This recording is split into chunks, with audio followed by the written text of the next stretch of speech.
Hello everybody, it is Wednesday night and you know what that means. It is time for another episode of Wrestling is Silly, the best Wednesday night wrestling show. I can't think of any others. I don't even think there are any others. Never heard them. No. Joining me in the special guest slot, as Matt is unfortunately still unable to join me back on the commentary desk live from the Taskmaster Mansion.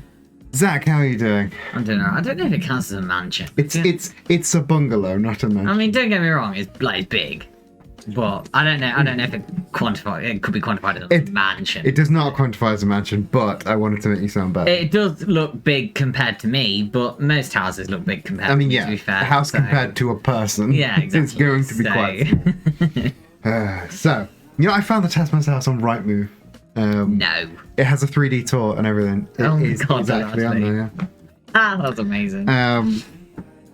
So we have another week of fantastic wrestling, and rest assured, while Matt has not been on the desk, he's been working behind the scenes with the guys, writing stories, training wrestlers, approving of my choices, because I can't be left to make my own choices. That would be ridiculous. That would be a disaster. Exactly.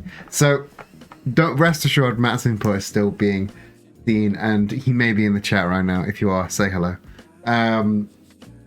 But you've also had your input, and your input has mostly been Fight Boyfriends based. Yeah, well, I mean, I don't think that's shocking to anyone involved. Maybe it's a shock to people who are new and don't know the games and don't know what my costume is. Can I pick up on context clues?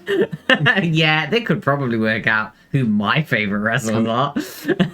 couldn't possibly guess. Not that I'm biased, I'm on commentary desk, I'm not biased. Oh yeah, no, there's no bias on this commentary desk. We are an unbiased commentary desk. Yeah.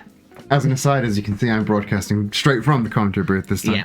And if you don't like that, go into the channel point rewards and redeem the change background reward. Then we will both move somewhere else. Yeah, that'll be fun. It will be fun. There's exciting new backgrounds for people to discover and explore. Lots of exciting new backgrounds.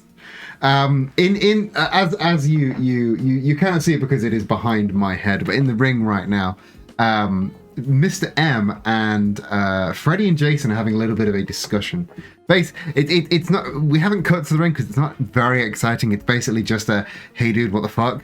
Because if you missed last week, you may have seen Mr. M defended his Twitch title against Winnie the Pooh, and Freddy Krueger, as everybody knows, part of Dead by Daylight, with some of the underlings of Mr. M, ran in to interfere, but seems to only hamper Mr. M rather than help him.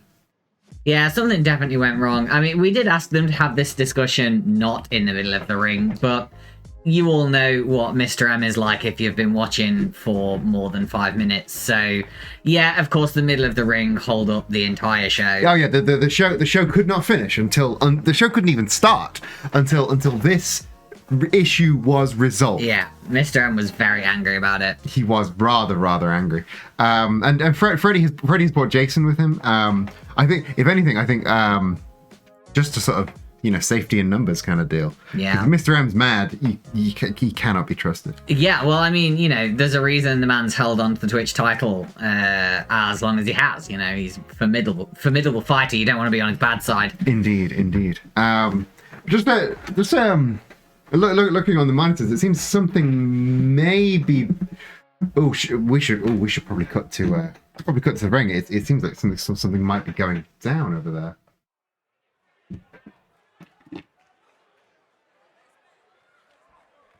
Or they both have vanished. They could have all vanished. You never know.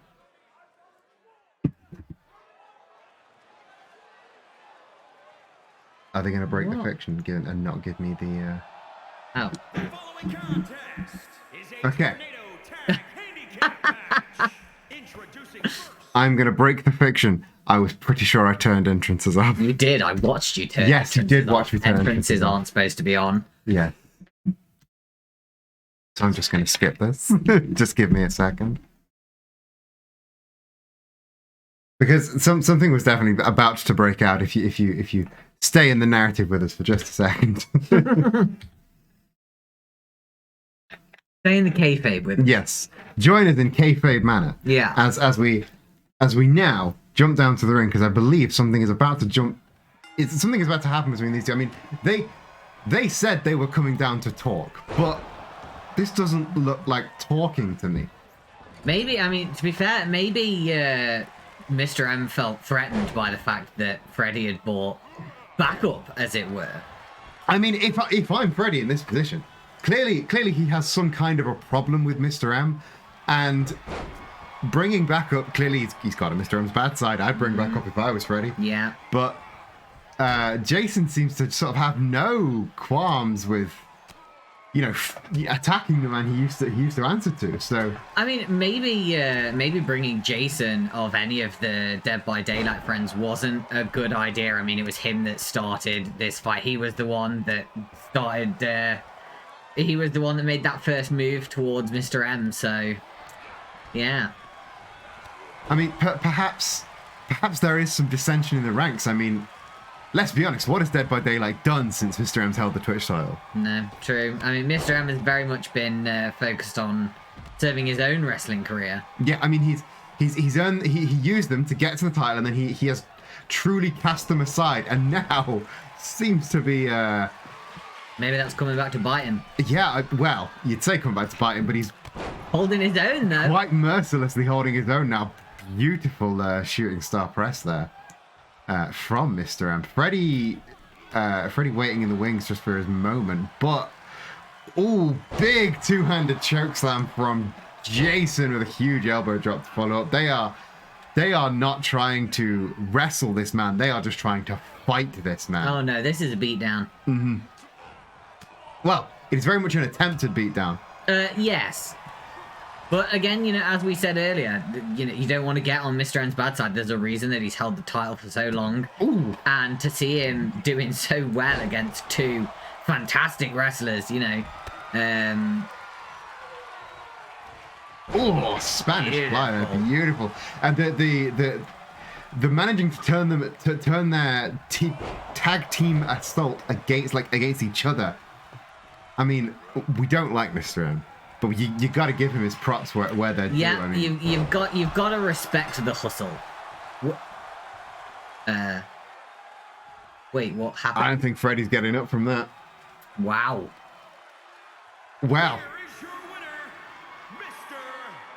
I mean, it wasn't a match, but Mr. M has cleaned house. I mean, this has got to be bad news for their relationship. I mean, it's got to be, because I mean, you know.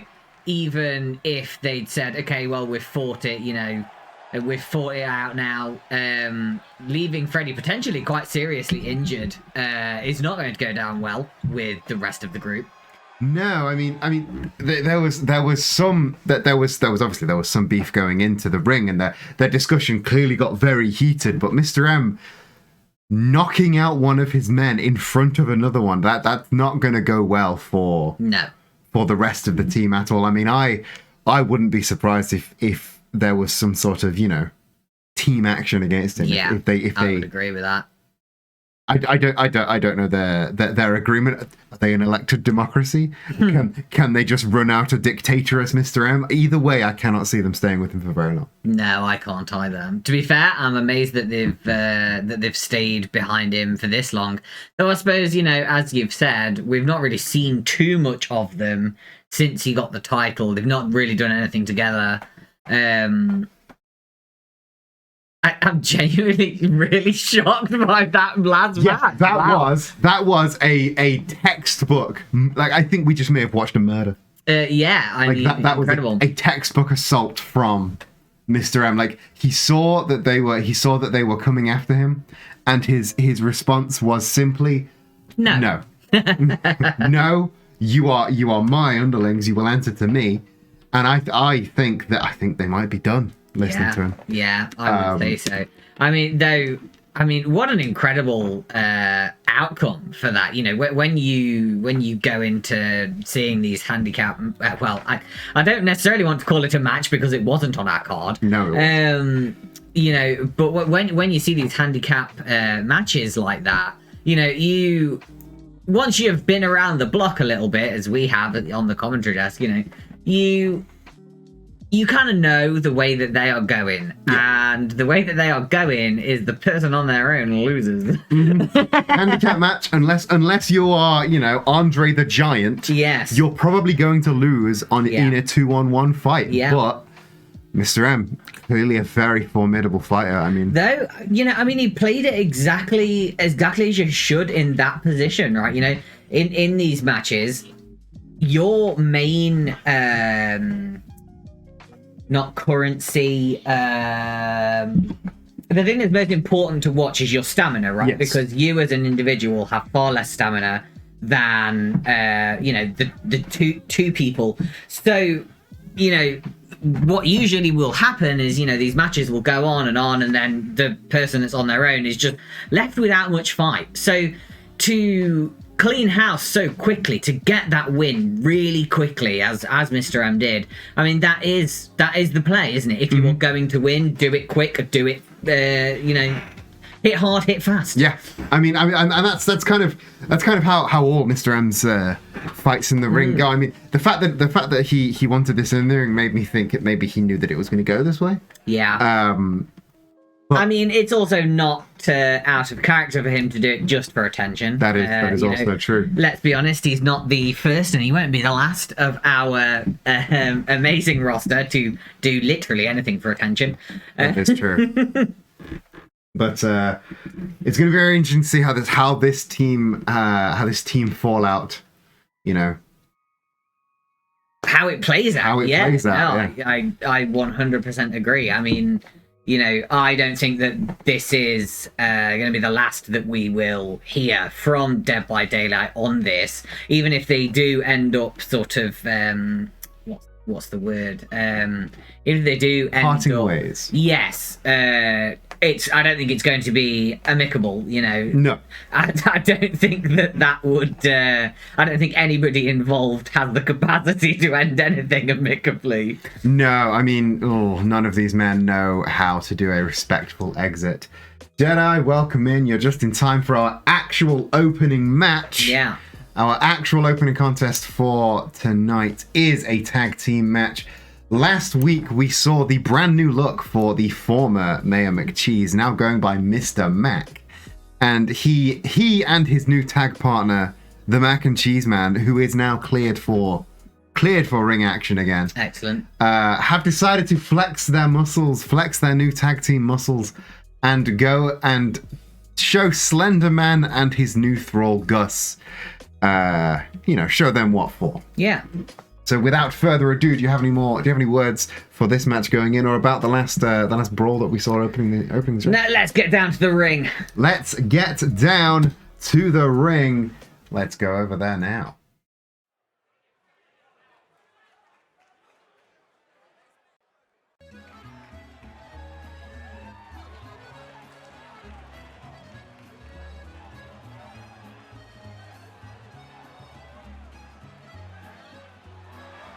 See the new look for Mr. Mac there.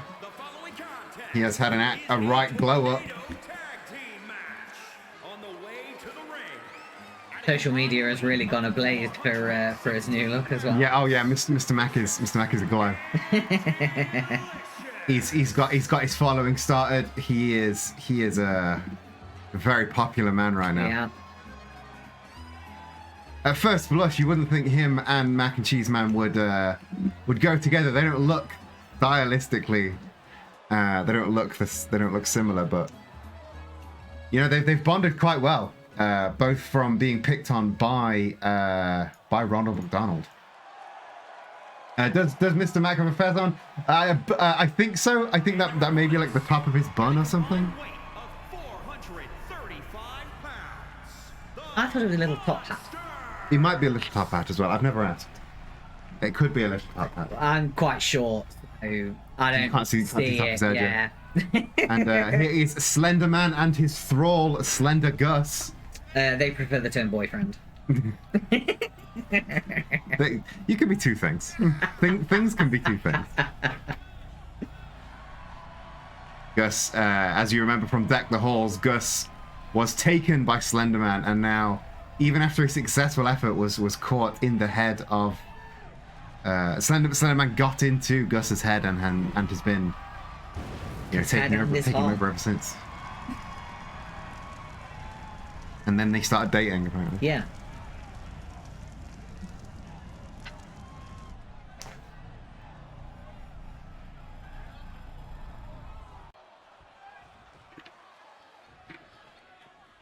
Mr. Mac, of course, removing his shirt for the match. Oh, and the two larger men opting not to go for. Oh, that backflip Pele kick from the Mac and Cheese Man, as Gus is just guillotined off the top rope. Oh, and Slenderman's going for something. Oh, throwing Mac and Cheese Man to the floor. Oh, and just a deadlift running power slam. Oh. Maybe the Mac and Cheese Man picking on Slender Man over the slightly smaller Slender Gus was not a sensible choice on his part. No, maybe leave the bigger man to your bigger friend. Yeah. Oh, just knees to the rib cage of Mac and Cheese. Well, does he have a rib cage? Do you know what? I couldn't tell you. I don't think I've ever asked him his advanced physiology. Oh, but he does duck the splash there, which would have been bad news for him to take Slenderman's entire weight on his little cheesy body. Now, attempting a lockup, but Slenderman not having any of it. Meanwhile, Gus just really laying into Mr. Mac with a bunch of strikes there. And just flatlining him now. I think these two men need to switch partners. Yeah, quite quickly. Because because Gus has Mr. Mac's number, and Slenderman definitely could just brute force over the Mac and Cheese Man as he's doing right now. Mr. Mac though, looking at the Mac and Cheese Man's track record, he's been thrown around before. It's not like we haven't seen this. He's been against much bigger opponents than himself, and we've seen him still pull out the win. So maybe we're counting him out too soon. That is true. The double Northern Lights Buster on Gus there. I don't know how he can be still standing after two of those. He has a cheese cage. Of course, yes, it's just hardened cheese in the shape of ribs. That'll make sense. And just as you said, Mac and Cheese Man getting the upper hand over Slender Man. Oh, Russian leg sweep there from Gus, taking Mr. Mac down. The Slender Gus team really having the upper hand right now. Oh, Phoenix splash there from Gus. Just a 2 count there. This has been quite a dominant showing for Slender Man and his Slender Gus. That is true. Oh, I think. Oh, big, huge knee strike from Mr. Mac. Oh, but Slender Man rolls out of the way there. Never underestimate the power of a roll. Never underestimate the power of a roll. Possibly the most important lesson any wrestler will ever learn. Oh, Mac and Cheese Man slipping out the back door for that suplex. Real important there, and hitting a big reverse German, release German of his own. The Cheese team really pushing to get that upper hand. It's like you said, it's been a dominant force from Team Slender Gus. Oh, rolling kill switch there from Mac and Cheese Man. A pin and a submission locked in. But the ref hasn't seen the pin. Ref's not seen the pin yet. There he goes. He sees it. Oh, double kickouts though. If only the ref had seen that pin sooner. The one thing about having a large partner.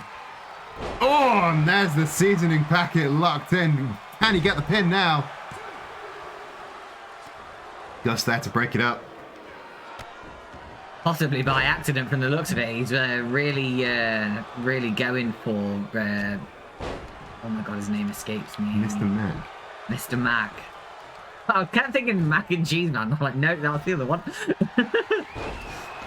Now Slender Gus are once again getting the upper hand. Curse the commentator, Mac and Cheese Man coming back once again. What's he got? Oh, just dropping onto that arm. Hooks from Gus. That's a sensible play by the Mac and Cheese Man here. When you've got someone who does a lot of throws and stuff, you injure those arms, you prevent that. Yeah, you cannot be thrown around by a man with broken arms. Yes. And a very, very near fall from Gus onto Slenderman. And hitting another huge Phoenix splash. Just a 2 count so far. Gus is going to have to dig real deep. Slenderman is just stalling out time. Beautiful. I thought that Mr. Mac had stopped it, and then that beautiful flip out there from Gus. Impressive. Gus is truly an incredibly athletic man. His he kept that a secret when he was doing his referee work. Yeah, his accolades really unappreciated, I think. Yeah. If he could get a solo run away from Slenderman, he might be more appreciated. But right now, beautiful teamwork from Vicious and Delicious there. Wow, I'm glad the ref saw that because I didn't. I was too busy watching Gus and Mr. Mac. As you see, after the little flip out maneuver from Gus, Mr. Mac bounced off the ropes, flew across the ring to target Slenderman, and realized that it was now or never. Yeah. And Mac and Cheese Man, as we know, tag team chemistry. They just decided, I'll keep him busy, you get the pin. I think. Yeah. Excellent show of force from a brand new team, Vicious and Delicious. I think these guys could really go places. Yeah, I really think they could. They've shown themselves to be more than capable since their formation. Last week? Last week. I mean, they have been slowly forming since the targeting from Ronald McDonald, but they formally got together last week. Yeah. And I feel like if we didn't already have a beloved face tag team champions, these guys could be in the running for it. Yeah. We do have beloved face. Beloved, a beloved, like the only tag team in wrestling silly that anyone cares about. Yeah. Are the current tag team champions, the Fight exactly. Boyfriends. Yeah, exactly. Not that we've got any commentary bias. No commentary bias. I'm not wearing my Fight Boyfriend shirt or anything. You're not wearing any shirt. I mean, look at you. Oh yeah, of course. And welcome to everyone that dropped by during that last match. Valerie North, Nilo77, Girl Clark, welcome aboard, all of you. Speaking of everyone's favorite tag team champions, the Fight Boyfriends. Yeah. Bit of a rough showing last week. Yeah, it was a bit of a rough showing. We don't want to talk about it. Don't want to talk about it? No, not really. The Fight Boyfriends, in a losing effort against the Dangerous Alliance, Majima tapping out to DK's Jungle Vine. Unbelievable. Who could have called that going into the match? I mean, Majima is a submission fighter. You'd think he'd know how to get out of a submission hole, but of course, you'd think so. Maybe he was tired. And he did mention he skipped dinner, so he was a bit worn out. And again, DK's a far bigger man than he, so maybe having a little bit of trouble, getting out of that. But I'm in Sotenbori. You've gone straight to the homeland of Majima, Sotenbori, and I'm now in Windfall Island on hashtag ProSports Watch. It's not his home. Jesus, shut up. don't get into law. I don't even think the microphone picked that up. We're not going to get bogged down in Yakuza law. No, we would never do that. I don't know why anyone would suggest that we might. But you know who was not happy with the bad time that he had last week? Was it Majima? It was Majima. Yeah, I mean that surprises no one. Because first thing that happened when he got backstage after the show last week was he insisted a one-on-one with Donkey Kong. Yeah, well, I mean, after all of the property damage. Of course. we don't talk about the property damage because I don't want to have to think about that bill. No, that's fair. So yeah, let's ignore the property damage. And the first thing he did was insist on a singles match, him and Donkey Kong. Yeah. Kiryu is of course going to be in Majima's corner, but this is not a tag match. This is a singles match. I think Majima's first singles match since their first, proper go at the titles. If I remember correctly, Majima's last solo match was right before their run for the tag titles. It was the Twitch title match, wasn't it? I think so, yeah. So it's going to be interesting to see how this plays out. Does anyone know? Neil, I think that is a setting on your phone. I think we've had that before. You can like turn chat censoring on. I think you could be in your settings somewhere. I don't know. What an odd thing to censor. What an odd thing to censor, Lamau. Because it has the ass in it. Because it has ass in it. Wow. Yeah. That is. Wow. Anyway, I'd ask you who you think is going to go over this match, but you know it's not worth it. You definitely Team Donkey Kong, right? Yeah, obviously. Why would anybody think that I would have any other opinion? Because commentary desk isn't biased. Commentary desk isn't biased. You know, I couldn't possibly say that I think Donkey Kong is going to win or anything. Let's go down to the ring and see how well you are.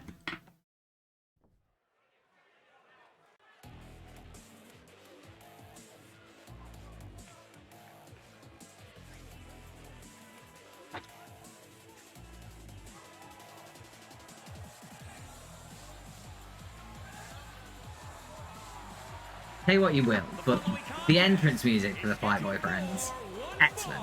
Well, this is Majima's own. I know, it's Majima's own. I just meant them as a unit, including their solo. Both their solo entrances and their team entrance. God, you can't just let me have one thing. No. You've got to always be the right commentary desk one. Yeah. Jesus.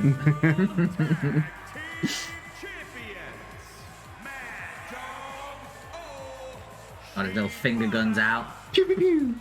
Gotta have the finger guns. Gotta have some thingies.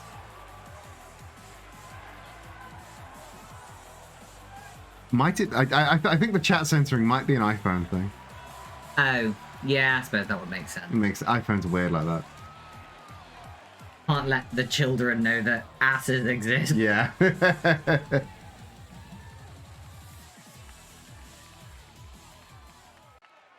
Can't let the kids discover butts.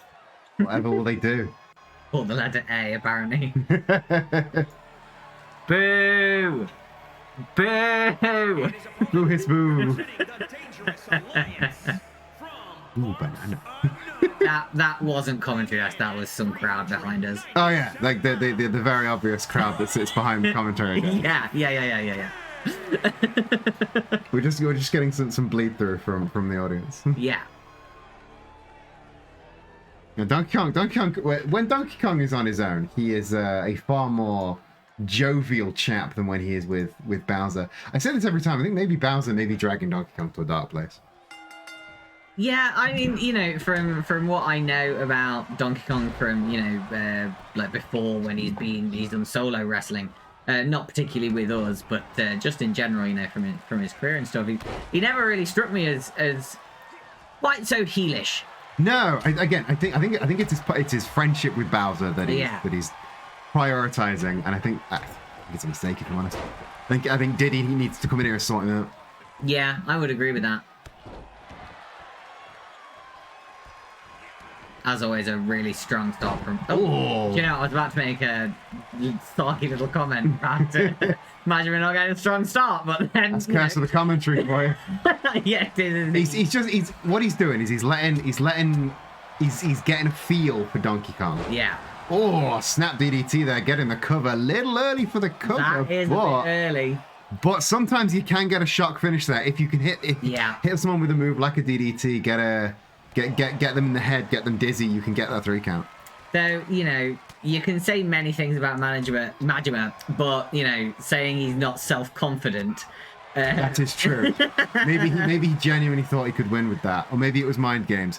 Yeah. Just as easy as just as easily likely as each other with this guy. He's very self-confident, even in the face of overwhelming loss records. Yeah. Hey, it's that self-confidence that got him the tag title. Yeah, I mean, you know, you've got to give credit. He's clearly done something right. Donkey Kong keeps attempting these like power maneuvers, but Majima's right there, like being able to worm his way out, and it's big knee strike to the face, right in his little monkey face there. Somebody's clearly had his dinner today. That's all I'm saying. DK with the roll out of the way though. A splash on the mat like that is not an easy thing to take. No. Now DK with the upper hand, those big ape strikes. Brutal. And the knee to the face as well. A receipt for earlier, I suppose. Yeah. You don't want to take a knee from anyone, but you especially don't want to take a knee from Donkey Kong. No. Oh, up to a 7 count now. Come on, guys. Come on, guys. Get back in the ring. Oh. Just gonna. Oh, DK breaking the count for Majima, who seemingly wasn't gonna move. Was that maybe a power move? Do you think? Wait until the 9.9 count and get in. Again, you do not try. You do not want to try overpower a giant fucking ape. No. Again, the self-confidence might be getting in his way a little bit. Oh, huge slam there. I'm waiting for Majima to get into his feet. What's he got locked up? Oh, he's going for something. Oh, Majima busting out of it though. Quite easy. Well, he basically just said no to that, didn't he? He just refused to take part in these shenanigans, these monkey shenanigans. Oh, big clothesline there. If you're trapped in the corner, you cannot say no to a clothesline like that. I really feel like you can feel Majima's anger this week. He does not appreciate that he was made to tap last week. No, I mean it's palpable. Like we can feel it from all the way over here in commentary. I mean, oh, DK though returning everything he's being given, like blow for blow. This is quite an evenly matched bout so far. I don't like the way he got out of the ring. I don't like that. I don't like it when Scarecrow does it. I don't like it when Donkey Kong does it. Oh, big dragon screw. Say it every week, dragon screws can really fuck up your knee. Looks like quite a simple move, but can pull a knee right out of his socket with that. But now 2 of those steel ring posts Majima has collided with. Quite frankly, I'm surprised he's not bust open yet. That's true. I mean, the man can clearly take it though. I mean, like we say quite a lot. He's got a big deathmatch record over in Japan, over in Coliseum Pro Wrestling. But I don't think even in Coliseum they don't have moves quite like this.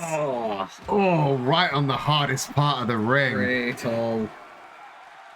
And now just wrenching at that leg. Majima cannot tap on the outside, so this is all just to try and keep Majima grounded, because Majima quite a high flyer. Quite a high flyer, and a lot of his moves are leg based. So if you manage to weaken, I think you're the fake hedgehog. You are definitely on time. Yeah, thank you for coming.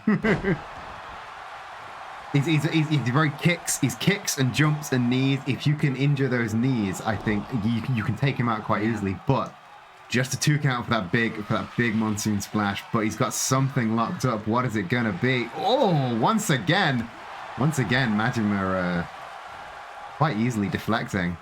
Oh, ducking one and hitting a big.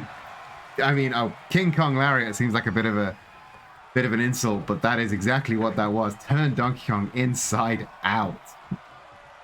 Just wrenching at that arm. I think target the arm. That's what made you tap last time. Yeah. That's what you're gonna need to stop.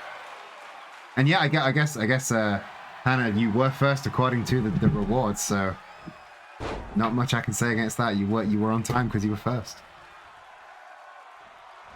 Oh, DK got Majima. Oh, guillotined off the top rope once again. You know what we've not seen yet today? A Snake Eyes.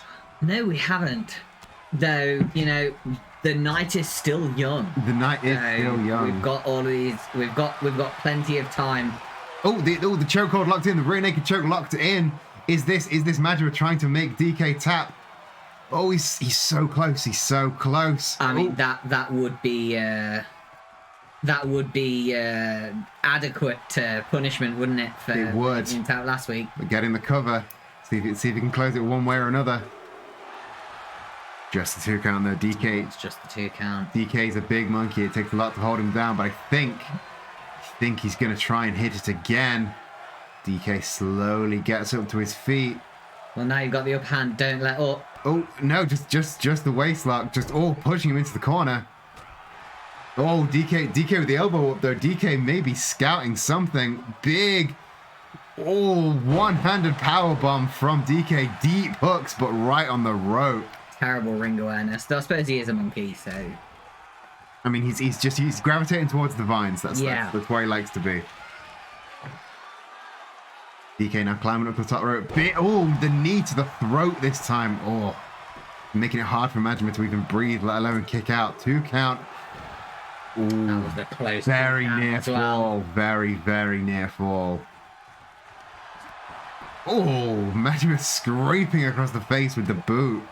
You know, sometimes you just can't beat the simple moves. Yeah, and it's given him the opportunity to get this locked in once again. He's very close to tapping. Can he make him tap this time? Oh, he's done it. Majima and Donkey Kong now 1 for 1 on submission finishes. Yeah. I mean, yeah, I'm made up. This is why I said that I thought Donkey Kong would win, because whoever I say will win inevitably loses. Majima gets the win, and now Are we gonna get show of respect. Beautiful. That's Beautiful. nice. That's sportsmanship. Yeah. That's sports monkeymanship. Yeah. Do you think we would have got that if Bowser had been at Donkey Kong's side? It's a very interesting proposition. I'm inclined to say that no, we would not have seen that if Bowser was there. I think I agree as well, but it's really nice. I mean, it was a little bit of a shock that we did get that submission win for Dangerous Alliance by Donkey Kong last week. So to see it even out, and then the two of them share a very sportsman-like handshake is it's lovely to see. It's good to see. I mentioned this at the beginning of the match. I think Bowser does bad things for Donkey Kong, but again, and to see that sportsman-like conduct from Donkey Kong. I mean, these guys clearly are on a level playing field now. They're 1 for 1 in submission victories, so clearly they recognize something in each other. I have been teleported to the same place, unfortunately.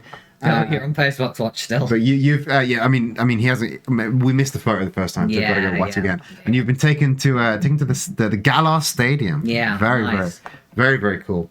But yeah, to see these two men who are on a level playing field now have that like sportsmanlike conduct. Do you think this is the end of their rivalry? I don't know if I ever thought that they had a particularly what's the word? Like nasty rivalry, right? No. I don't think that there was anything particularly untoward. I mean, at the end of the day, you've got to bear in mind that these people all want to be the best. They all want the titles, So every single wrestler, every single tag team, they are rivals. Yeah. That's the simple fact of the very real sport that we are. We have the pleasure of commentating, and chat has the pleasure of watching. So, do I think it's the end of their rivalry? No. But I don't think it ever is. I mean... They're all striving for that top billing. Do you think that Bowser is going to have anything to say about that finish?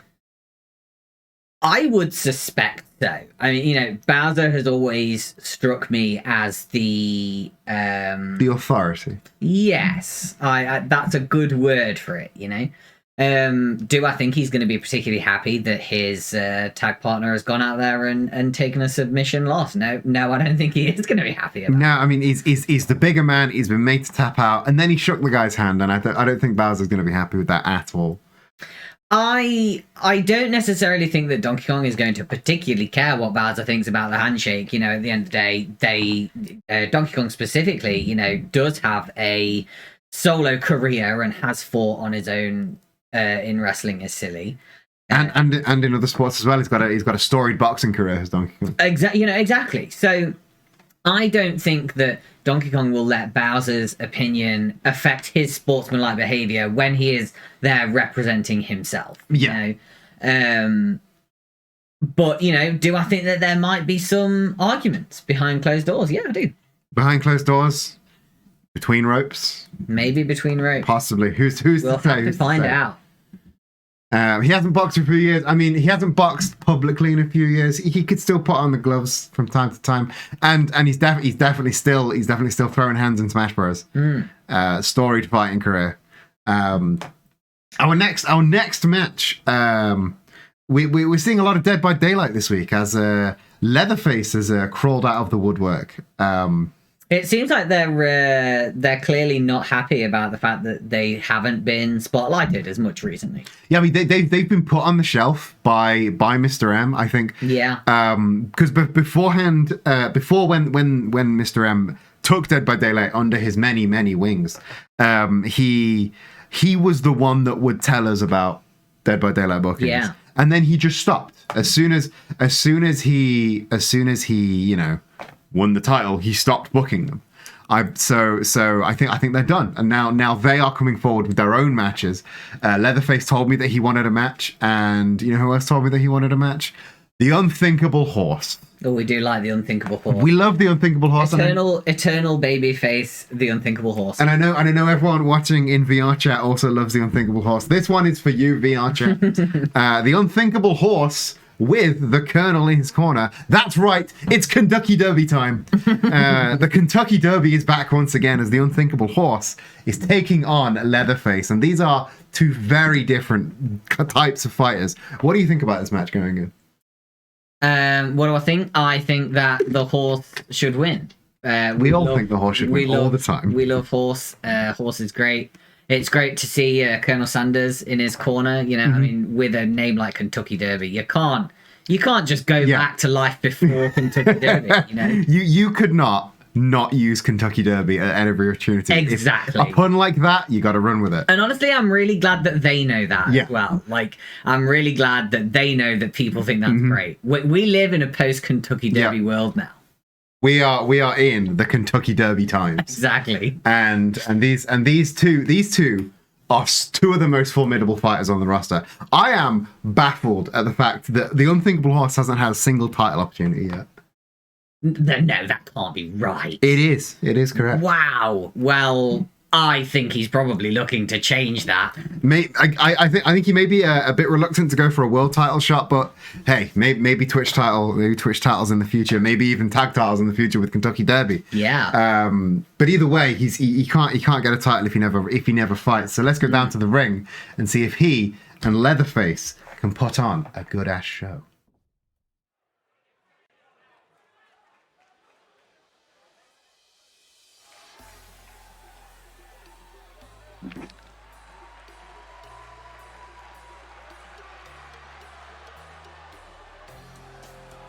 Kind of waiting in the background there, watching the Unthinkable Horse do his thing. Yeah, I mean, the Colonel seems like a pretty good tag partner in that, you know, when he is just in the corner, he is willing to take that step back, you know, not try and take the spotlight. Maybe certain other wrestlers like Majima could take some hints. Can Majima ever not be in the spotlight? No. Which is why I think he needs to take some hints. I think Sanders, he's got his title, he's got his undefeated streak. He doesn't have anything to prove. No. And he knows it, and that's good, I think. You know, you do get these fantastic wrestlers who do hold titles and all that sort of stuff, you know, and they do still feel the need to remind everyone, you know, like every time they can, even at the detriment of other wrestlers. Yeah, I mean, they're so determined to get themselves over that they forget to get, you know, their friends, their teammates over. Exactly. Leatherface coming down, kind of a new look for Leatherface, and also, did anyone approve that chainsaw? Did you approve that chainsaw? I didn't approve that. Anyone else approve that chainsaw? Hey, you, Gary, did you approve the chainsaw? Nobody has approved that chainsaw. Hopefully he'll put it down before the match starts. Otherwise, Japanese Andre is going to have to get real authoritative pretty soon. Maybe it's a show chainsaw. I hope it's... Oh, it's Leatherface, though. I don't know if you're aware, but chainsaws and massacres are kind of his thing. Yeah. Just staggering around. He should not be wielding that thing in that state. Should he even be fighting? If he cuts the ring ropes, what happens? I mean, I suppose we'll have to get more. We'll have to sell a lot more cookies to get more, though. Oh, you know, I forget how big Leatherface is. I mean, it's not often that a man can stand toe-to-toe with the Unthinkable Horse, but Leatherface bigger man than I remember. Well, actually, I would say probably most men can stand toe to toe, but It's face-to-face face is to the issue, face is the issue. And like even fewer men can stand face to face with the horse. But oh, the horse showing all of that horsepower. And just deadlifting a huge guy like Leatherface. Well, they do say horses have 14 horsepower. So... I mean, yeah, horses. That's the rate of horse inflation. Exactly.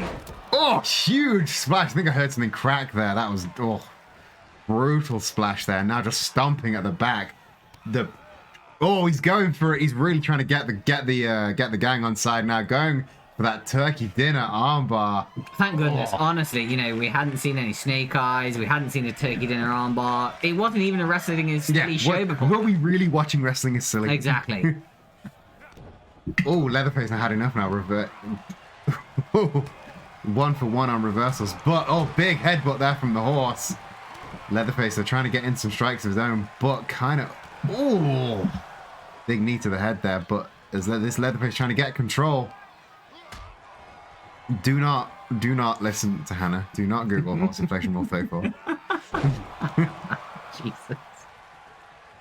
I knew saying the words horse inflation was going to come back. You shouldn't have said that. They can clip that now. Yeah. Torture rack here from the horse. Leatherface got his foot on the rope though.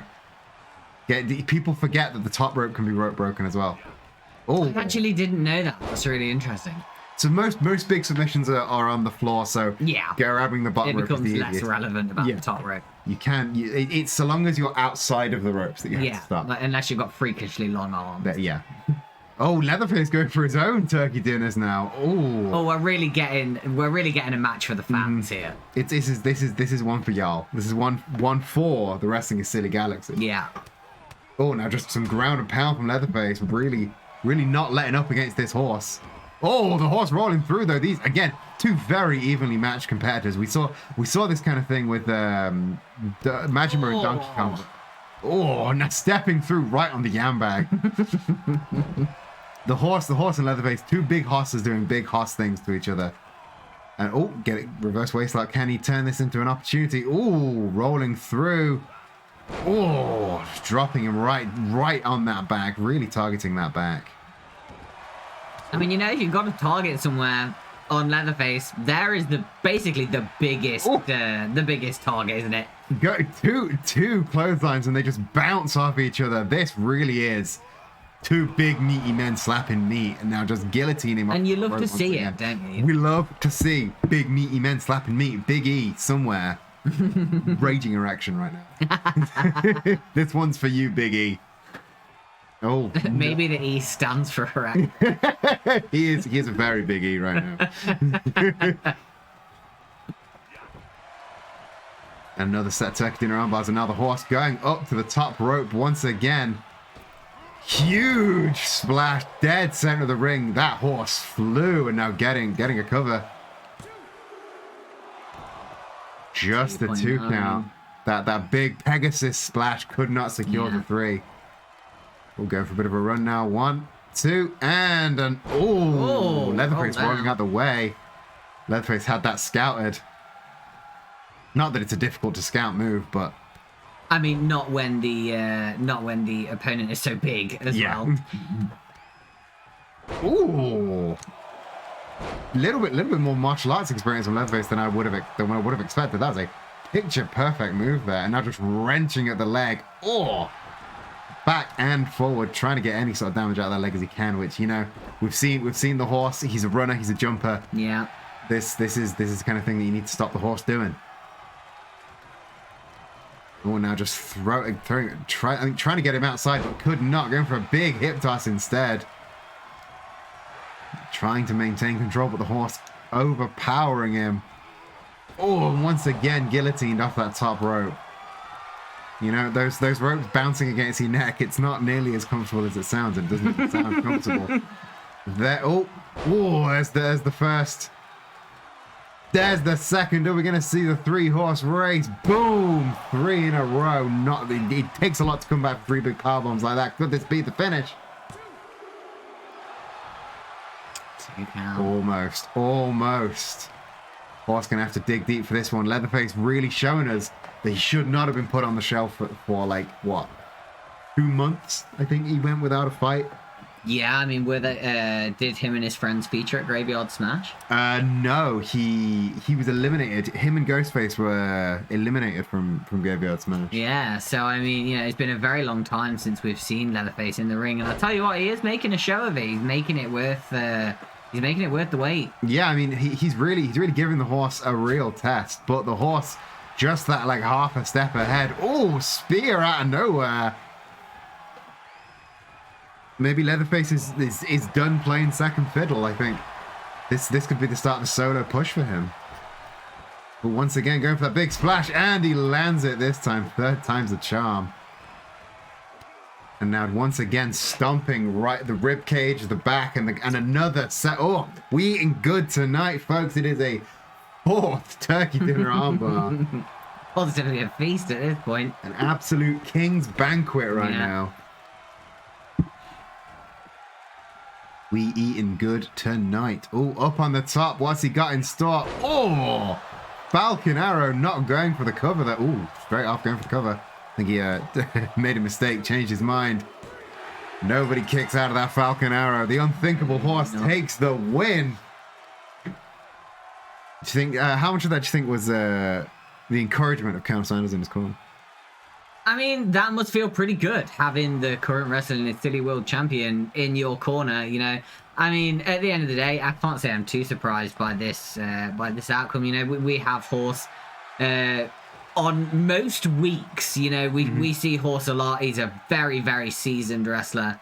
I would be interested to see where Leatherface goes off the back of this. Leatherface clearly not happy with this outcome. I mean, he was not.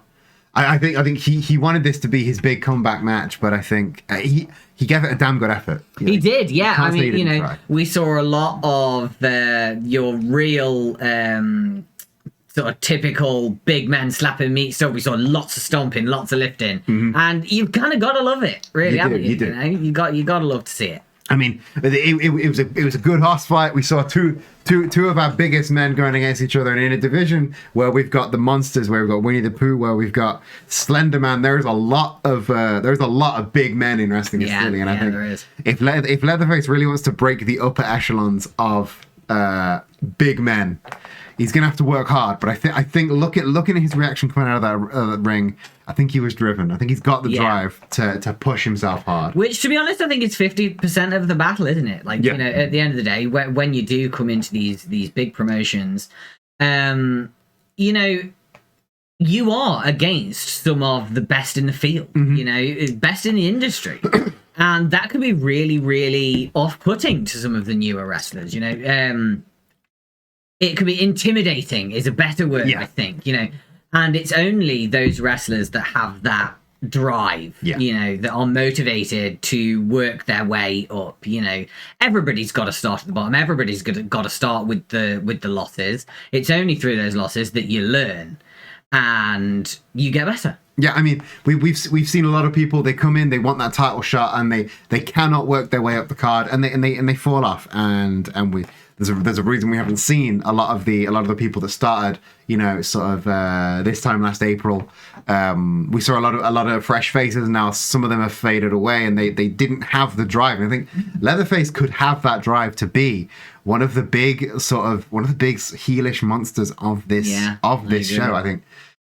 He might be able to even give the Colonel a good match. I mean, at this point in his career, I don't think he would have a legitimate title shot. But I think given time, give him a few months, and he might be able to. I mean, what makes you a bigger heel than going for the biggest faces? That's true. That's true. I don't think this is going to be the end of him versus Horse. Do I think it'll be next week? No, I don't. But I don't think this is the last in this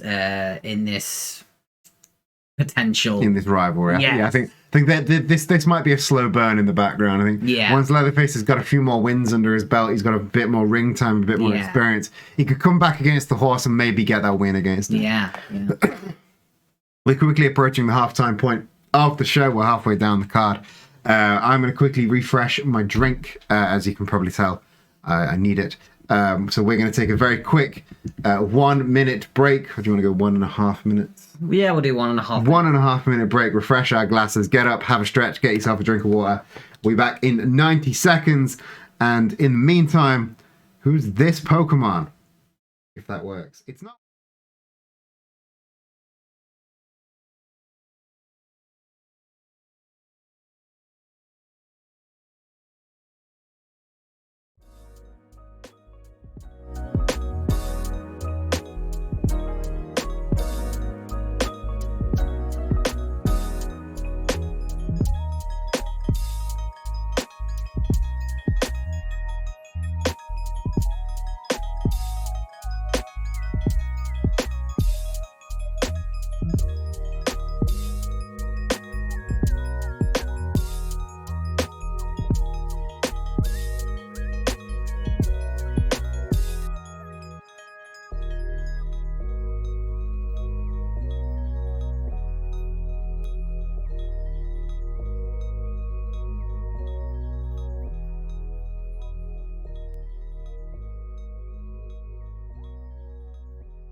Welcome back, folks. We are back from our little ad break. I am pretty sure 1.5 minutes has gone now, but we don't have time for we do not have time for chit chat. Something has broken off backstage, so we are going to we're going to try and get a camera backstage as soon as we can. Let's see what the cameramen are currently running towards the scene. Let's see what's cracking off over there. I don't know what's cracking off. I don't know, but I can hear it. Something's occurring. The ring is empty. Oh, Goku and Superman are going toe to toe, like on the apron. Something has happened. I think we had last week. Last week, Superman ran in to try and help Goku in his fight against Colonel Sanders, but that seems to have not gone well for Superman, because you again, the way these things go is he comes out in the old gear, he does a recruitment. I think maybe they were having some sort of just. I think were they having a discussion? Did you see them talking backstage? I haven't seen them talking, though. I have heard through the grapevine from other wrestlers that Superman did approach Goku, and they were having a quiet chat, and voices started to raise, and it does seem like Superman was trying to quietly recruit Goku. And I think this clearly has not gone well for Superman. Goku not responding well to being propositioned by the Empire at all. I mean, Goku would be a really powerful get for the Empire, but if there's one man you cannot convert to the dark side, it's goddamn Goku. Yeah. I mean, this is not going well for Superman at all. I don't think he's gotten one bit of offense in since this fight kicked off in the first place. I suppose he probably wasn't prepared for a fight, you know? I mean, he's not failed to recruit someone before. No, that is true. Everyone he's tried this with, it's worked. But that was when he was champion. Yeah. I think he's lost his belt, and now what has he got to persuade people that he's worth joining? Ooh, big shotgun drop kick from Goku. I mean, this is world champion material Goku right now. I think Superman getting increasingly desperate since he's lost this belt, and he's gone from like undefeated world champion to now, you know, getting in fights backstage because people don't want to join his club. It's a real fall from grace, let's put it that way. Mm-hmm. Oh, big full Nelson slam here from Goku. I mean, that was more than a 450. That was 2 mid-air rotations. I mean, even in a unsanctioned brawl, Goku busting out these high-flying, picture-perfect moves. I mean, even unprepared, the man is always prepared. Man's always ready. Even with a big old ball of ramen in his hand, he can fucking go. Oh, big release German suplex, though. Superman finally getting some action, going for a big, giant swing. Oh. But, I mean... Putting a lot of strain on the body there, you know. I mean, that was the move that made Chris Jericho lose his Ring of Honor World title. So exactly. It's a way more powerful move than it looks. And now he's clocking it. Oh, Superman going for the big Superman punch. Can Goku... Oh! Thought Goku might have something in his sleeve over that. Well, I mean, you know, the swing is a disorientating move, you know. Blood rushes to your head, you've been spun around. Yeah, maybe he did have some... Maybe he was ready to scout it, but after the swing, he just could not get prepared in time. But now I think he's coming back too, and I think... Oh, big spear, and that spear seems to have put Superman on his back for good. Well, for now, anyway. I mean, that was... I don't quite know what to do with that. It has been an eventful... Wrestling is silly, folks. Yeah, I mean, maybe something's in the water, but the backstage is quite heated this week. Goku, though, coming out on top of this unsanctioned backstage brawl. I mean, what do you think this means for Superman, for the Empire, and more importantly, for Goku? I mean, it feels like it's an obvious answer for Goku, doesn't it? I mean, you know...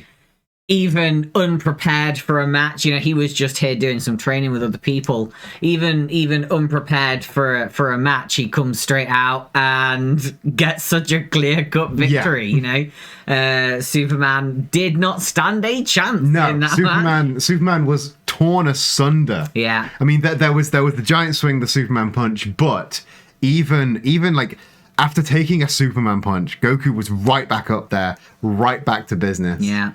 There's no putting that man down. He definitely had something to prove about his principles, and there's no more definitive no than that, is there? And how will the Empire strike back? I mean, I don't know. If I was part of the Empire right now and I just watch my no longer a champion leader get his ass absolutely handed to him, that might make me question allegiances. I think if I'm in the Empire, if I'm the webmaster, or if I'm Prince Adam, there's one of two responses to this. There is, oh, maybe my leader isn't all that, or there's doubling down. There's getting mad. There's getting mad, and you know, maybe the Empire is gonna launch an assault against Goku. I mean, yeah.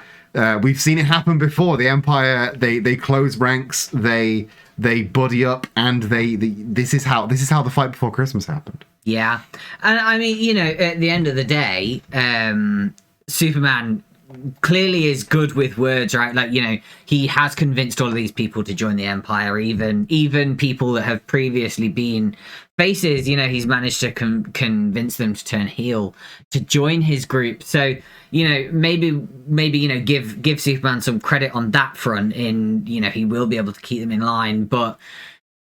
So maybe you are correct that they will really more take offense to Goku.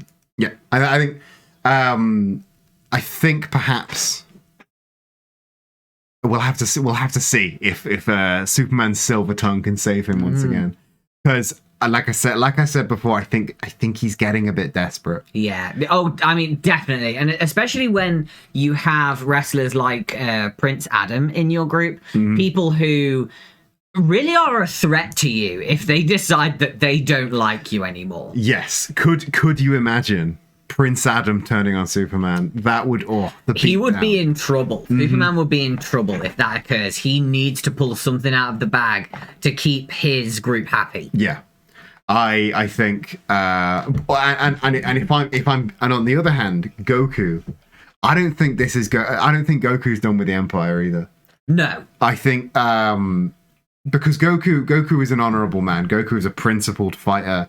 He doesn't want to win in a dodgy backstage brawl. He doesn't want to win in an unsanctioned match. He wants a straight up one-on-one tournament level wrestle.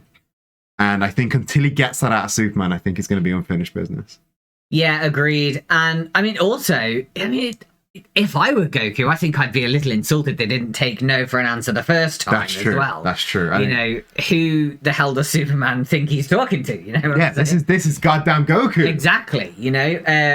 And while Goku isn't necessarily one of the biggest wrestlers that we have here in Wrestling is Silly, he's very, very popular backstage.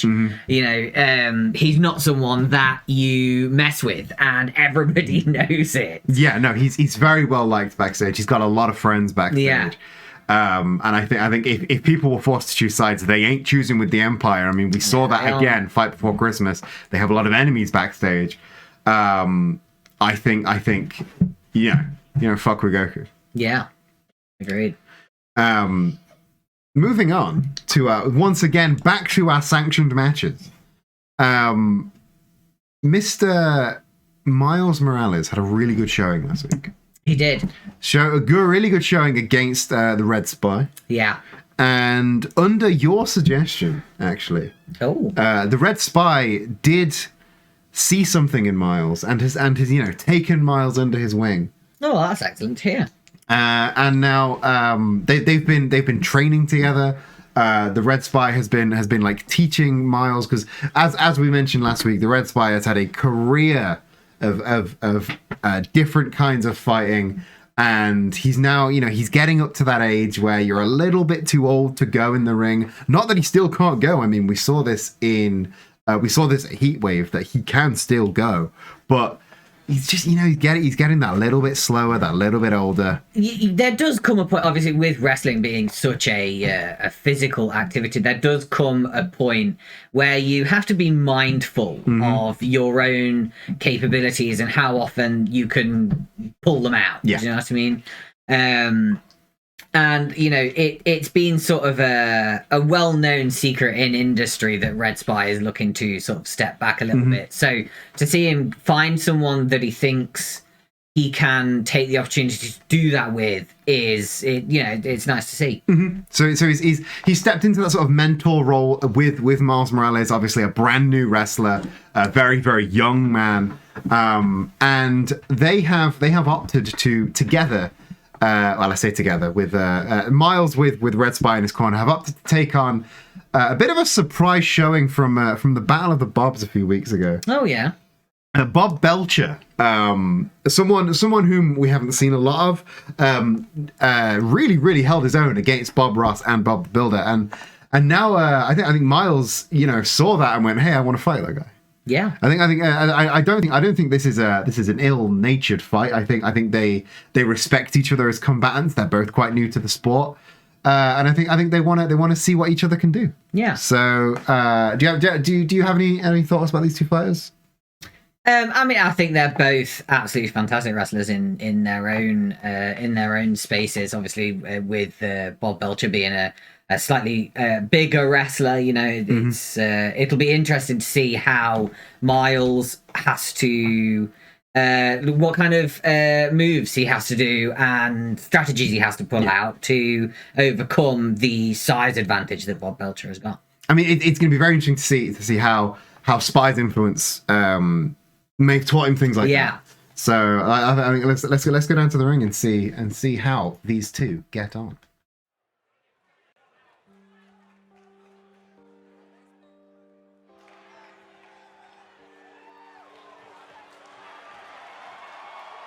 The following contest is scheduled for one fall, making his way to the ring, accompanied by Smooth Operator. I always love watching Miles Morales come down to the ring. He's just so clearly in love with the sport, in love with the job he gets to do. You know, it's incredible.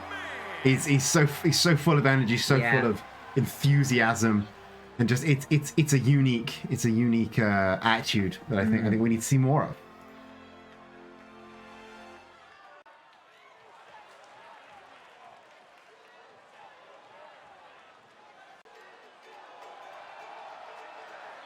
Meanwhile, Bob Belcher going to the. I think he's still sort of in the "I'm just happy to be here" kind of attitude. I agree.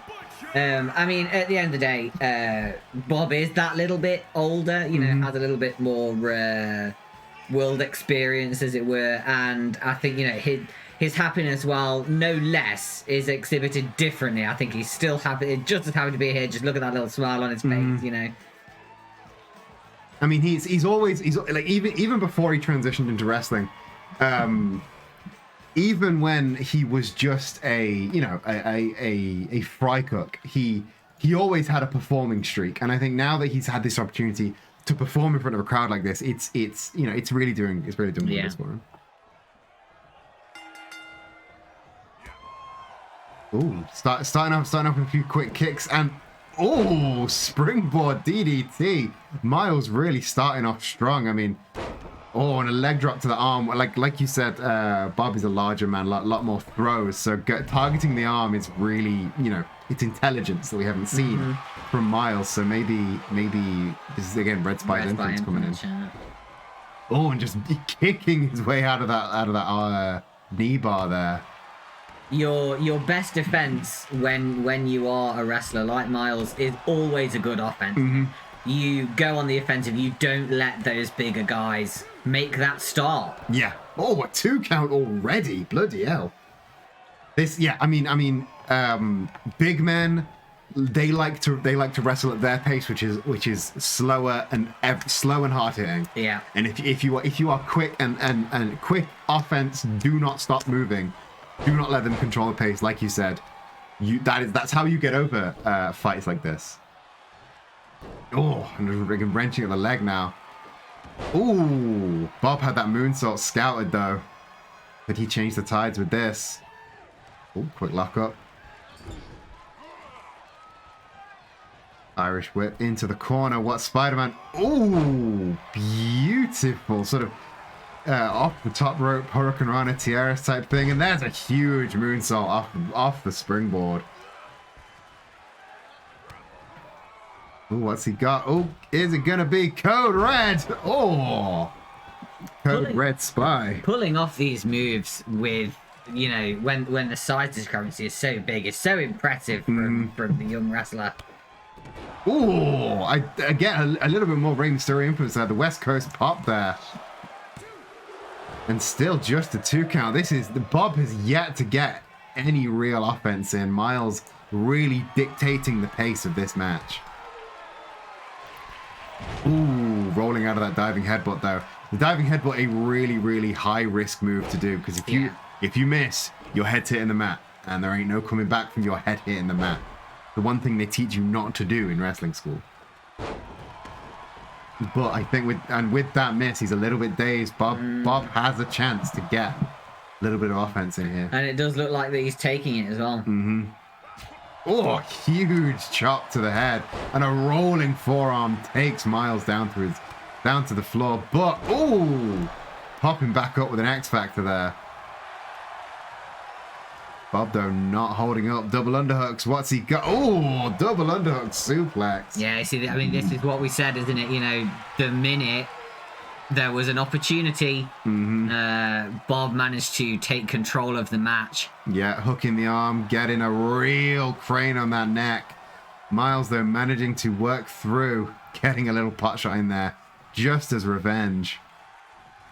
And now throw Bob out. Yeah, give yourself a little bit of a moment to recenter before you go back out on the assault.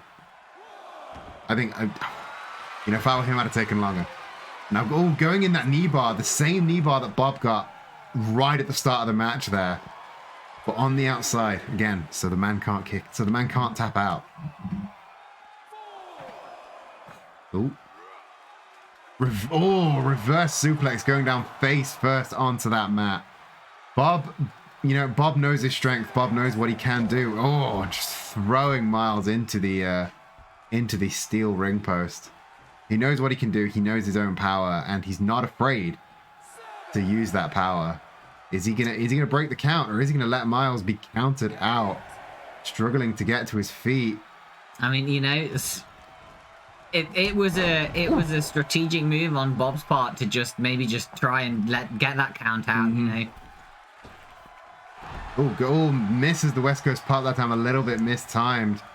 Bob going for something though. Ooh, Saito suplex dumping Miles on his head. And now just wrenching at that arm, going, oh, full rotation. Can I draw attention to the shotgun drop kick to the shin as Miles got back in the ring? That was a beautiful move. A little bit overshadowed by what came after, but oh. Double leg takedown. What's Bob got? Oh, sharpshooter. Is he going to... Oh, spinning around, grabbing the arms. This is a textbook Big Hoss move from the Wrestling is Silly roster. And now dragging Miles into the center of the ring. Is he going to go for that cover? Yeah, good ring awareness there on Bob's part. He's watched enough wrestling. He knows. Just a two count. And not even a particularly close 2 count either. So, you know, Miles has still got a lot to go yet. Yep, but Bob seems to be right on the offense. I mean, what I'm seeing between these two wrestlers is, despite the fact that they are two very differently built men, there's a lot in common between the two movesets. Yeah, there is.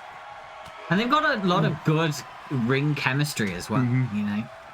Miles seems to be that guy that can put on a decent match with basically anyone. Yeah. Oh, back suplex right onto the apron. That can do a lot to slow a man down. Yeah, get your offensive while they can't be pinned or tapped out. You can do some real damage on the outside. Oh! I don't know what that's called, but that does not look friendly at all. Is that that is the Red Spy ringside? He is he's taken Miles Morales under his wing. He is his new mentor. It is the Red Spy from TF2. He's trying his hardest not to interfere because he knows.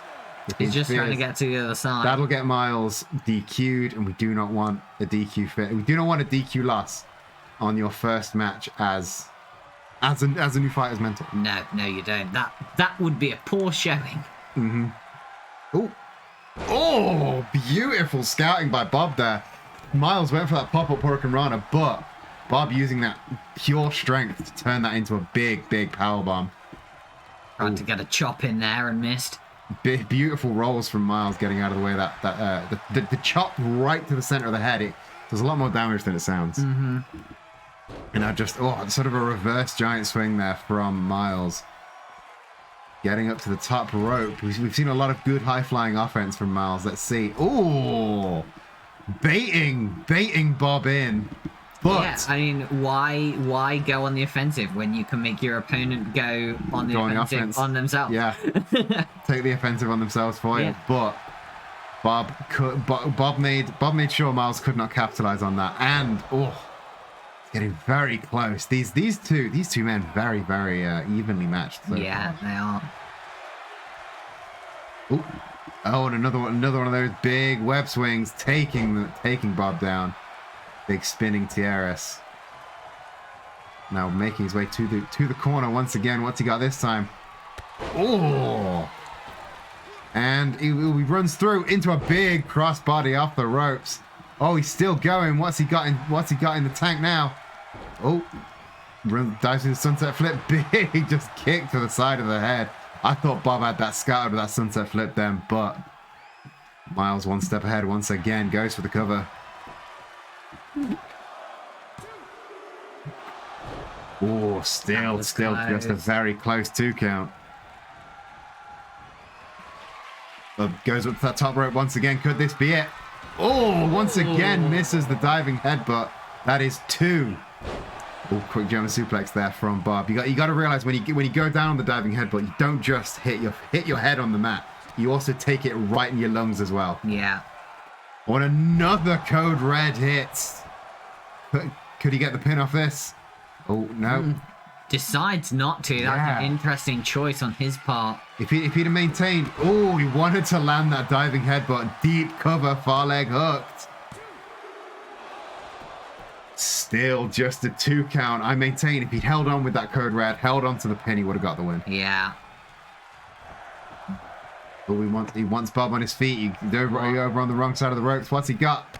West Coast pop once again. Yeah. Again, doesn't maintain control of the legs.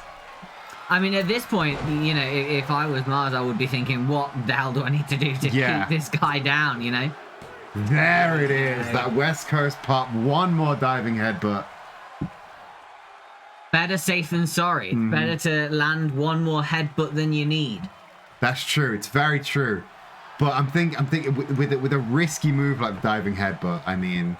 Yes, I don't know it if is a I'd risky risked it. Especially when, you know, we did see Bob roll out multiple times. So Rolled out 2 of them, and then I think he had to hit the second to get his record 2 for 2.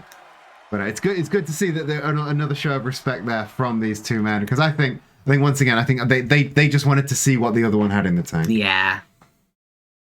Bob is a good sport. Bob is a good guy. Bob is one of these men. He'll never be everybody's. He'll never be a world champion, I don't think. But he'll never be a heel. Are you saying that he's everyone's favorite mid-carder? He is everyone's favorite mid-carder.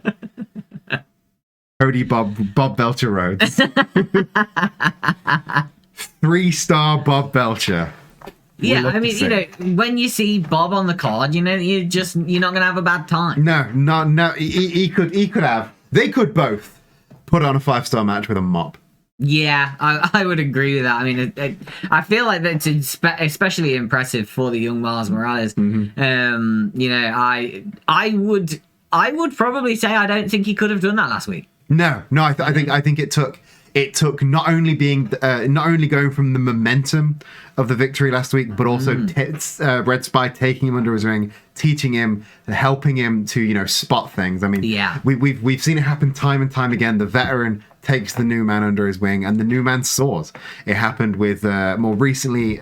We see like Wheeler Yuta and William Regal. We see Chris Jericho, Daniel Garcia, and it goes back through time. These like the veteran team passes on their knowledge, and this is how the new generation learn. Provides that step up that is so essential for young wrestlers. It's I mean, there's really no substitution for somebody else's years of ring experience. Even some of the younger wrestlers, they don't want to hear it either. You know, we have got some young wrestlers on the roster that want no advice, but they'll get there. They'll get there where they're willing to listen. I mean, like you could have the 20 years of experience yourself, and you probably learn the same things. But if another man can teach you in a quicker time, why not take the experience that you can? Exactly. And speaking of the Battle of the Bobs, which is how we found Bob Belcher and his newfound babyface run, Bob the Builder came out looking far more savage than the other 2 did. Some may say teetering on heelish. Bob the Builder came out looking absolutely almost monstrous with the big heavy offense, the waving around of shears, and I think he was very, very unhappy with the results of that match. Yes, I would agree with that. But then Bob Ross, the opportunist, coming in snaking victory. I think I'd be unhappy too. So I think Fair. so Bob the Builder has come out in a bit of a rampage against the wrestling is silly guys, because everyone loves Bob Ross. You can't, Yeah. even after he snaked out a victory like that, everyone backstage loves Bob Ross. What a guy. So Bob the Builder kind of had nobody to turn to, and It became very much a I want to fight with anyone. yeah. And if there's a blank spot on the card, you know who's going to fill that blank spot on the card. Yes.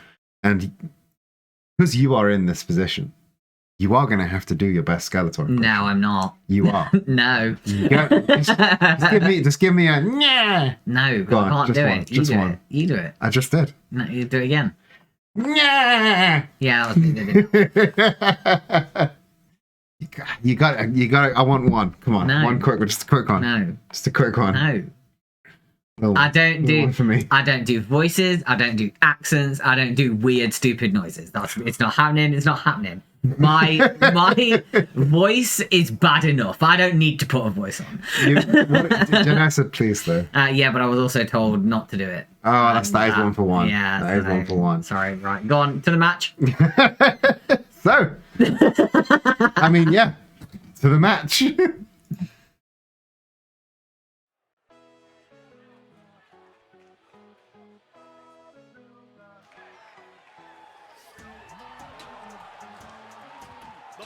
I see he decided to keep the Shears gimmick. Yeah, I mean, I did suggest why don't you bring out Dizzy next time, but he looked at me with those cold, dead eyes and just said, "I like to scissor." I think he's been watching a little bit too much of The Acclaimed. Yeah, maybe he thinks that is just maybe he thinks that what makes a wrestler good is just the gimmick that they have and not, the way that they implement it. Yeah. He's like, hey, I got pink lights and scissors. You guys love me like The Acclaimed, right? No, we don't love you like The Acclaimed. He will never be The Acclaimed.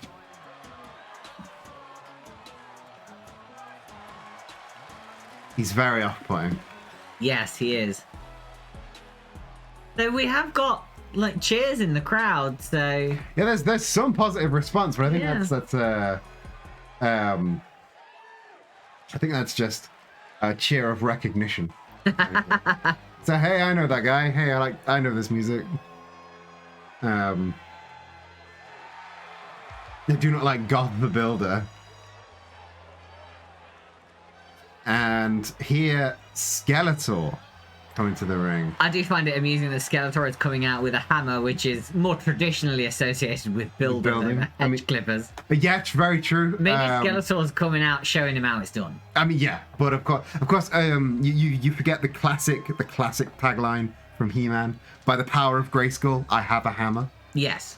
That's what they all said before they went Super Saiyan. I don't know if I watched the show. Yes. Yes, that's definitely the correct show where they go Super Saiyan. Yeah, they go and then they're stronger. Yeah. They're wearing less clothes and they're stronger. That's what Super Saiyan is. Yeah. That's what I'm saying. I'm saying you're 100% correct. I am 100% correct.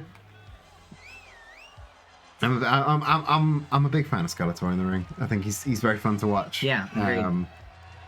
He's got a unique style. He goes yeah a lot, and that's fun. He's just not quite chalked up them dubs yet. No, he hasn't. I mean, he did win Best Skeletor. He did, yeah, and then I think that was it. Mm-hmm. That was the end of his momentum. It's the best Skeletor versus the best Bob. Well, I mean... He's the best Bob in his own head. Yeah, okay. Yeah. In his head, he won that. That's fair, yeah. And I think he thinks it was a fix. And if anyone knows it's a fix, it's Bob the Builder. There's the bell. Why do I share a commentary? Yeah, you love it. I am going to saw this desk and move over the other side of the ring. You're gonna go over to Spanish commentary. Yes. Oh, big slam there from Skeletor. I would say be careful of Spanish commentary because those tables are very collapsible, but I don't think it's been torn down once in Wrestling is Silly so far, and we've almost been here a year. I now need to learn Spanish just so that we can do an I go and sit on Spanish commentary joke. Yes, and I will bring in a Spaniard that can speak English. Take your place. Bob the Builder going to the top rope. Wants Skeletor on his feet for something. What's he got in store? Oh, whiffs the drop kick though. Skeletor shaking off those cobwebs, and now picking up something. Big exploder suplex, dumping him on his head. You and Hannah simultaneously had the idea. Yeah, we did. For you to do Spanish commentary. We do that a lot. Yeah. Great minds think alike, you know. Yeah, and then or we do the opposite, right? Like we don't have a mid ground. Either we agree 100% and have exactly the same thought at the same time, or we have opposing thoughts and then hate each other. Yeah, it's either you have the exact same thought at the exact same time, or the exact opposite thought at the exact same time. And it's usually something repulsive. Yeah, it's always at the same time. Yes, it is. Thoughts come out simultaneously. Yes. They're either XX or XY. Oh, Skeletor always one step ahead of Bob the Builder so far. Are we going to see? Oh, there we go, Snake Eyes. Finally, we're watching wrestling is silly. Skeletor knew that we hadn't had a Snake Eyes yet, and Skeletor knows that he is secretly everyone's favorite wrestler, so he had to be the one. He had to be the one. Bob the Builder up to top rope now. This is the second time he's come to top rope. He's going to try for that drop kick once again. Can he hit it this time? Oh, no, goes for a big clothesline instead. Oh, beautiful, beautiful clothesline, flattening Skeletor out. And now throws him to the outside. Oh, there, hits the drop kick. Cannot keep Skeletor from falling off onto the outside. Skeletor seemingly in no rush to get up or back into the ring. And if I were him, do the same. Honestly, yeah, fair enough. Oh, going for... Oh, I thought he was going for a fall-away slam there, but no, just dumping Bob right onto his butt. Now jump back in the ring. You know, I mean, I'm going to be honest. I'm looking at Bob the Builder right now, and, you know, while I applaud safety first and all that, I can't help but feel like the hard hat does give him a slight advantage over other wrestlers. You didn't have a problem with Majima, did it?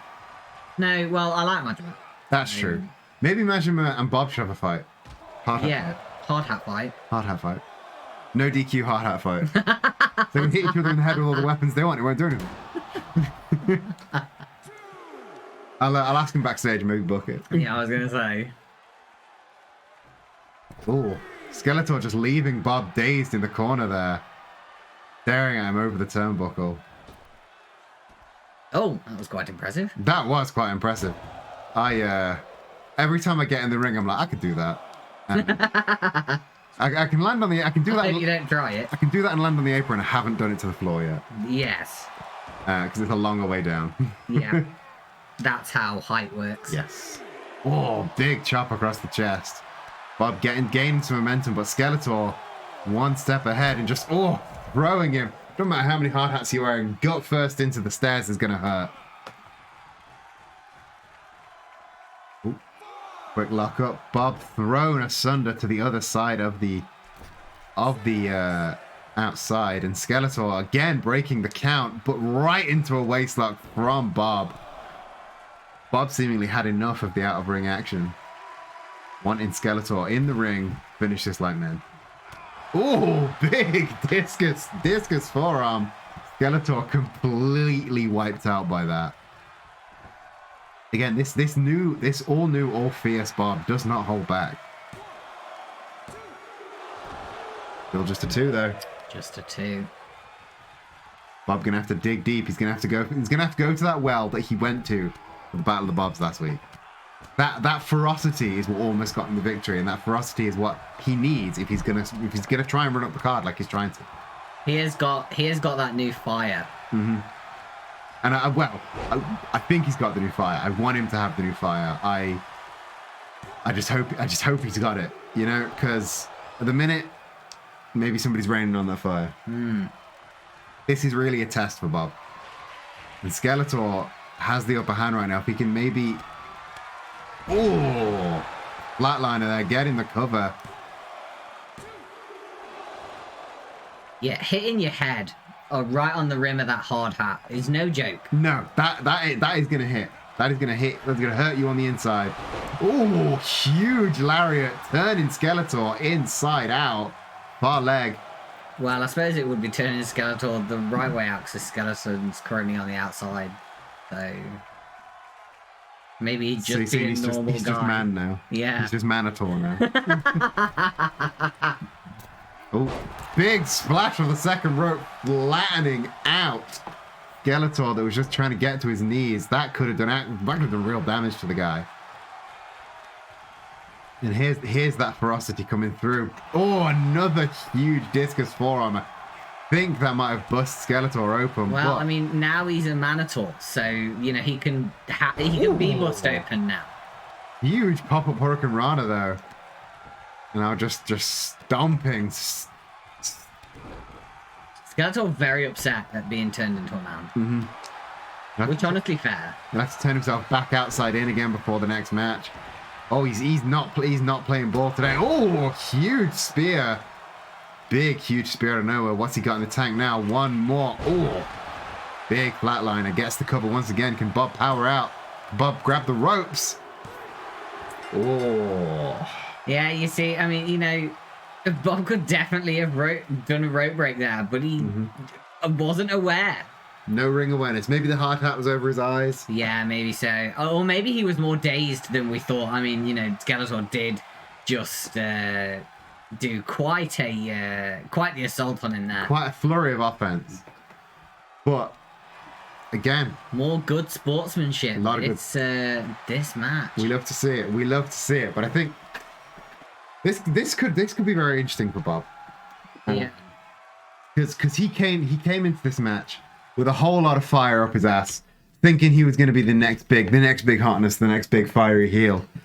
And now he took that L to Skeletor, and he comes out with this sportsmanship approach. You think maybe that's that sort of knocked the fire out of him, made him realize that he is, Bob the goddamn builder. Yeah, I mean, once you take a certain amount of L's, you do start to realize that maybe you aren't the Billy Big Bollocks that you think you are, or more appropriately, probably Bobby Big Bollock. Big Bobbocks. Yes. And how many L's that takes is entirely up to you and your character, right? And maybe we judged Bob the Builder too harshly. He has been a bit of a dickhead these past couple of weeks, but maybe this is the start of him realizing, okay, maybe I need to reassess how good I am. Dial it back a bit,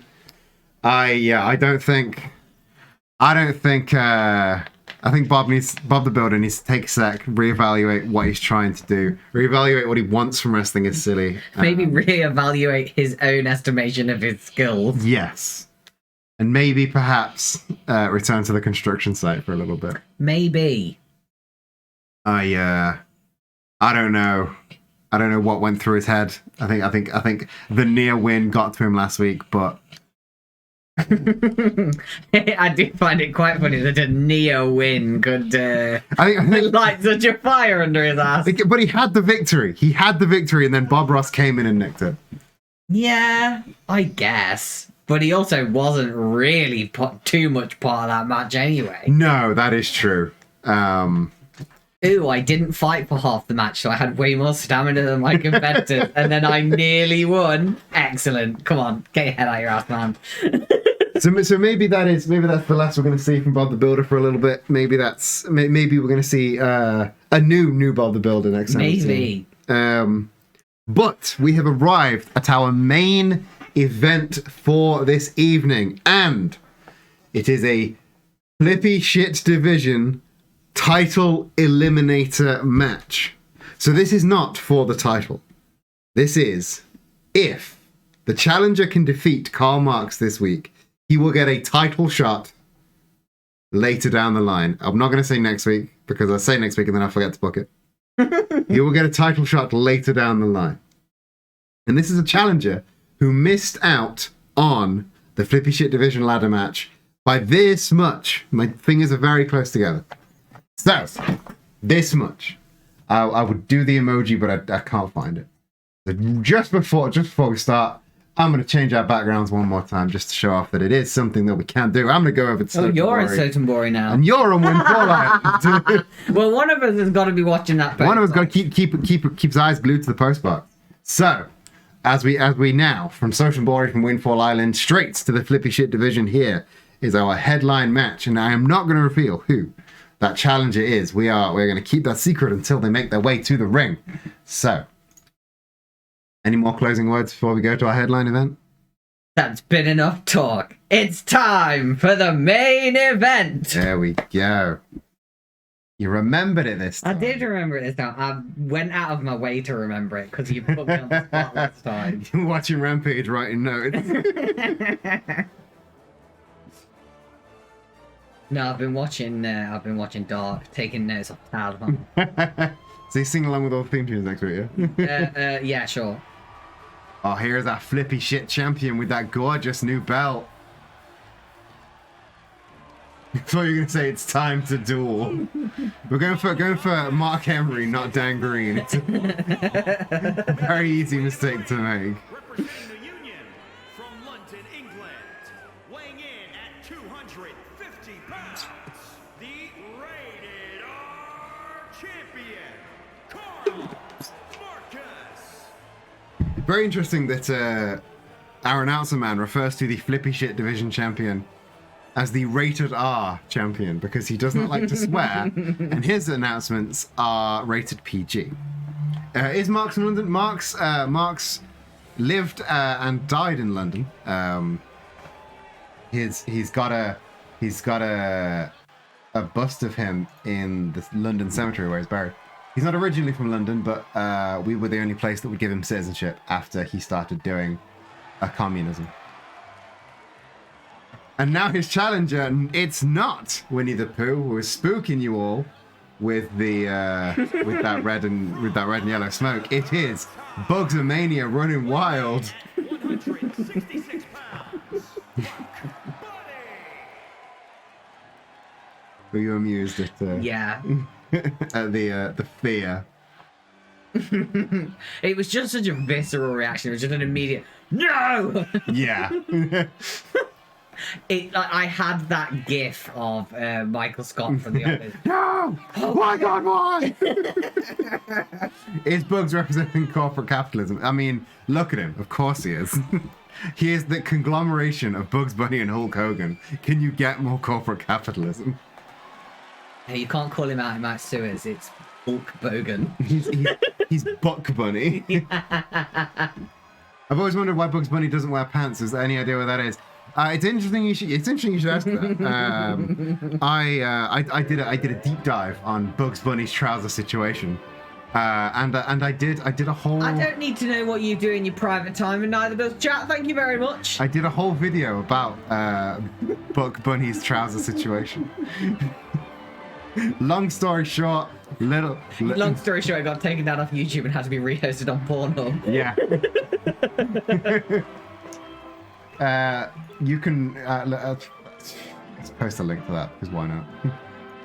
or maybe I Treat won't, yourself you to a know. smidgen of self-promotion. Yeah. Long story short, it's a little bit of sexism, but it's a very fun video to watch. While these two kick off, I will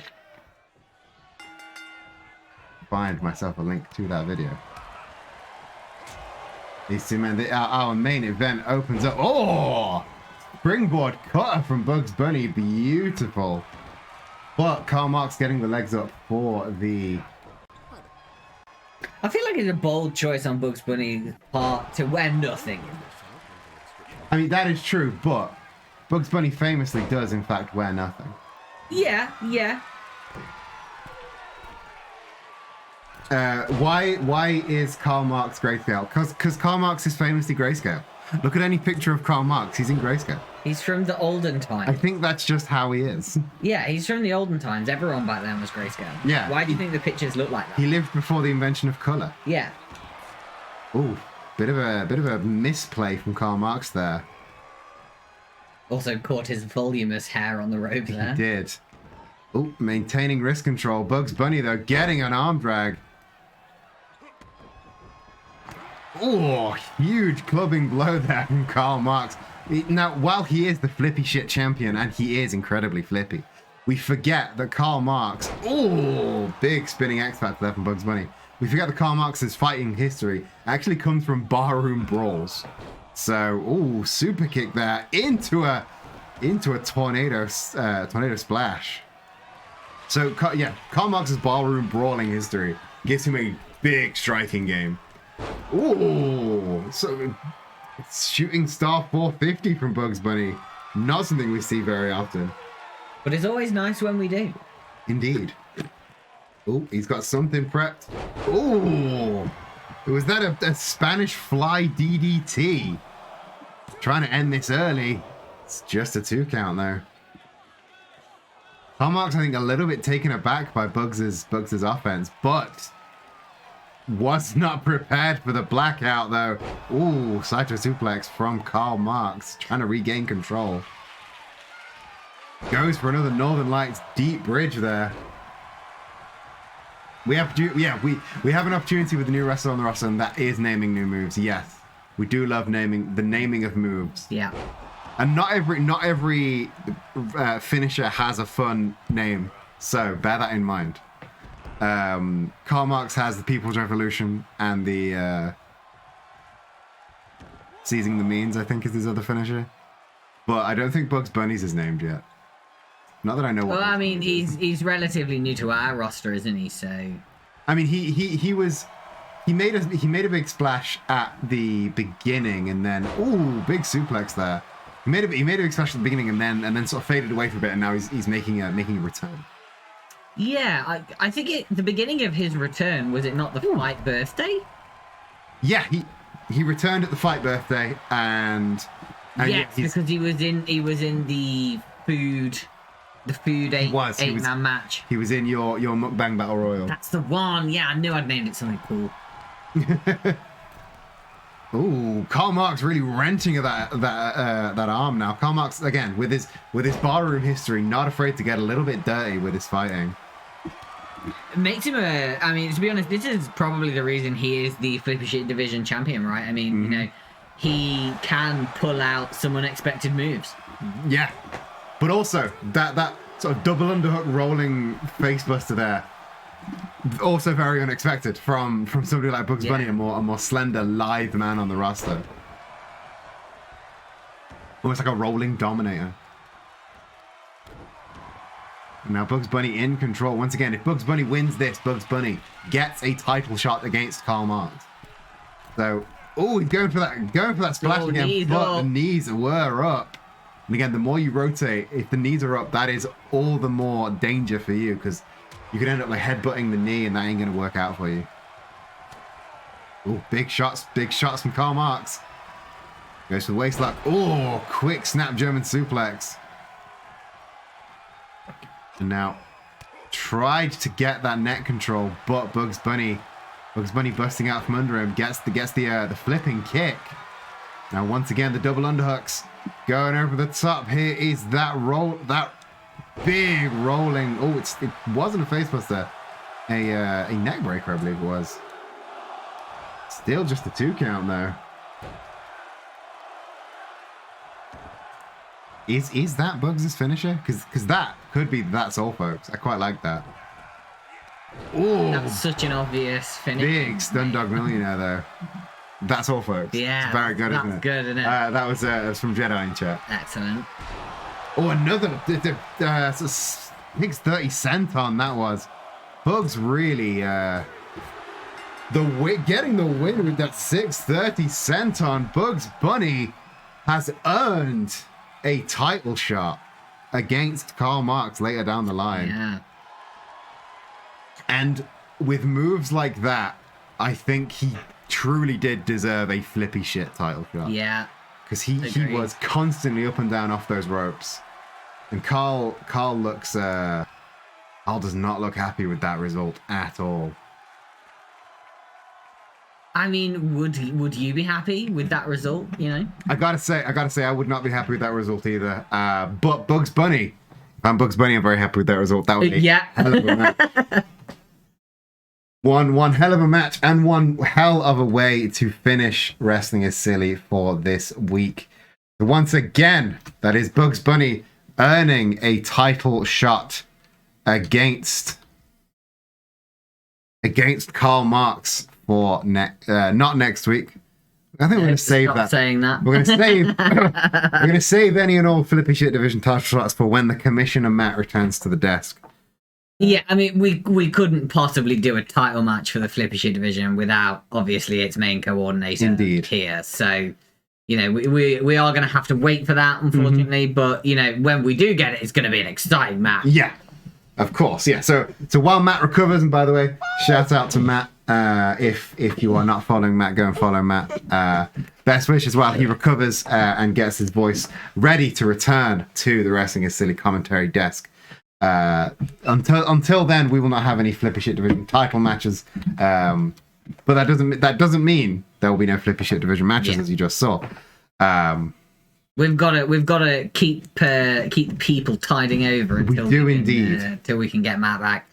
Do you have any parting words for the Wrestling is Silly crowd? Do I have any parting words? No, I don't think I do. You were really thinking of one there. Yeah, I was trying to think of a funny word, and I just couldn't think of one. Like, all words left my brain. Every single word has left your head. Yeah, that's how it works, honestly. Usually. Yeah, that's very true. So if you have liked this nonsensical commentary bench, me and Zach do stream every Monday together when we return to the same location. We just finished watching Contradiction. We just finished playing Contradiction. I'm watching it. It wasn't FMV. It's an FMV game. There's a lot of watching. And this Monday we're going to be starting Hypnospace Outlaw.